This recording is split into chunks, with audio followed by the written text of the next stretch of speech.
गरबा नाच गीत है, हम लोग साथ में तीनों लोग गा रहे हैं। कैसे लगेगा कमेंट करके बताना।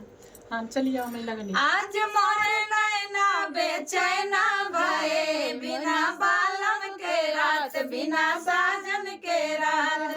आज मोरे नैना बेचैना भये, बिना बालम के रात, बिना साजन के रात। हमारे ससुर जी के तीन बिटियावा, हमारे ससुर जी के तीन बिटियावा, तीन बिटियावा हो तीन बिटियावा।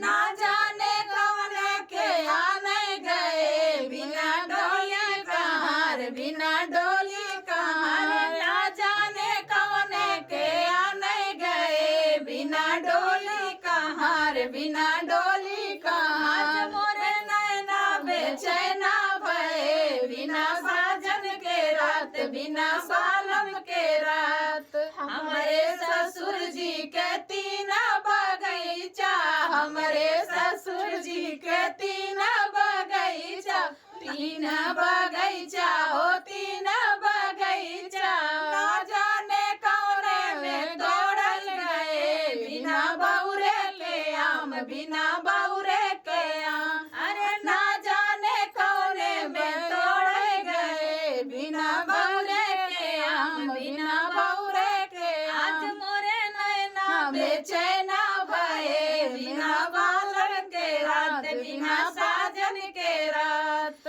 हमारे ससुर जी के तीन कुंवरवा, हमारे ससुर जी के तीन कुंवरवा, तीन कुंवरवा हो तीन कुंवरवा। ना जाने कौने में भरल गए, बिना घड़िला के आज, बिना घड़िला के आज। ना जाने कौने में भरल गए, बिना घड़िला के आज, बिना घड़िला के आज। आज मोरे नैना बेचैना भये, बिना बालन के रात, बिना